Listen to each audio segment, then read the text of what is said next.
అన్ని రకాల వస్త్రాలపై up to 70% discount. నమస్తే, తెలుగు న్యూస్ కి స్వాగతం. నేను రూపానాథళ్ళ. మనతో పాటు స్టూడియోలో భారతీయం సత్యవాణి గారు ఉన్నారు. మాట్లాడదాం. అమ్మ నమస్తే. నమస్కారం తల్లి. మా ఆర్ఎస్ఎస్ చీఫ్ మోహన్ భగవత్ గారు మోడీ గారిని దిగిపోవాలి, రిటైర్మెంట్ తీసుకోవాలన్నారు. ఆయన హిందూ ధర్మం గురించి ఎంతగానో కృషి చేశారు. ఒకవేళ ఇది జరిగితే దాని పరిణామాలు ఎలా ఉంటాయి, నెక్స్ట్ వచ్చే వాళ్ళు ఎలా ఉండాలి, దాని గురించి? అంటే పరిణామాల గురించి మనం ఆలోచించకూడదు. ఇది ప్రజాస్వామ్య దేశం కదమ్మా. సంఘంలో కొన్ని నిర్ణయాలు తీసుకుంటారు వారు.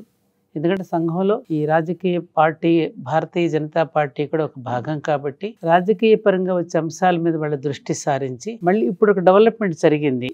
ఇప్పటి వరకు మళ్ళీ నెక్స్ట్ మరింత డెవలప్మెంట్ అభివృద్ధి చెందాలంటే మళ్ళీ ఎవరు వస్తే బాగుంటుంది, అది ఎవరు చేయగలుగుతారు అనేది అందరూ కలిసి కూర్చొని నిర్ణయం తీసుకుంటారు.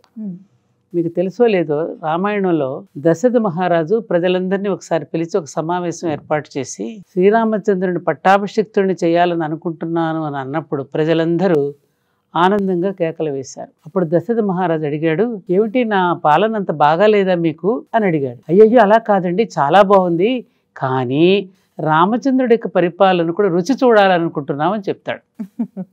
అలాగే ఈ ప్రజాస్వామ్య దేశంలో ఎప్పటికప్పుడు అభివృద్ధి చెందడానికి కావాల్సిన నిర్ణయాలు తీసుకునేటప్పుడు ఒక స్టెప్ అయింది. నెక్స్ట్ రెండో అధ్యాయం. ఎందుకంటే ఆల్రెడీ నరేంద్ర మోడీ గారికి 75 సంవత్సరాలు నిండుతున్నాయి కాబట్టి ఆయన ఇప్పటివరకు చక్కని సుపరిపాలన అందించారనేటువంటి భావన ప్రజల్లో ఉంది. మళ్ళీ మరింతగా దీన్ని డెవలప్ చేయాలంటే ఆ తర్వాత ఎవరిని ఎంచుకోవాలనే విషయంలో మోహన్ భగవత్ గారు ఆ విధంగా చెప్పడం జరుగుతుందని నేను అనుకుంటున్నాను.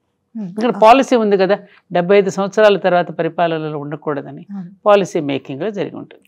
ఇంకొక చిన్న ప్రశ్న. రాజా సింగ్ అనే అతను బీజేపీకి రాజీనామా చేసి హిందూ ధర్మం కోసం పనిచేస్తానన్నారు.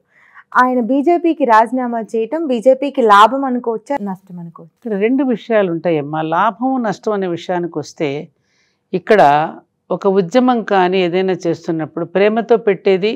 అప్పుడు పిల్లవాడు ఏడుస్తున్నాడు, వాడు అన్నం తినడం లేదు, అమ్మ ప్రేమతో బుజ్జగించి చెప్తుంది, లేదంటే వినకపోతే మొట్టికాయ వేసి చెప్తుంది. రెండు ఉద్యమమే.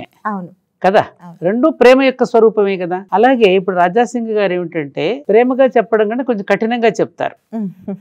అన్ని చోట్ల కఠినంగా చెప్తే సరిపోదు కదా, కొన్ని ప్రేమగా చెప్పాల్సింది, మేలుకొల్పవలసిన పరిస్థితి ఉంటుంది, ఒక్కొక్కప్పుడు కఠినంగా కూడా ఉండవలసి వస్తుంది.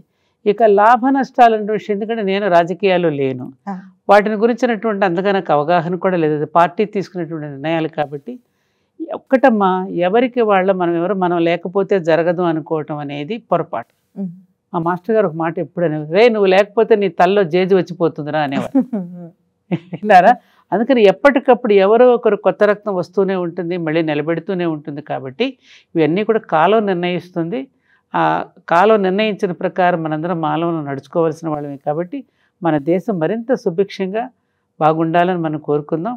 హిందువులు ఎప్పుడూ కూడా సమాజ శ్రేయస్సునే, విశ్వశ్రేయస్సునే కోరుకునే వాళ్ళు తప్ప తన మతం ఒక్కటే బాగుండాలని, తన మతానికే ఓట్లు వేయాలని అనేటువంటి దేశం కాదు మనది. ప్రపంచ దేశాలకే మార్గనిర్దేశం చేసినటువంటి భూమి మనది.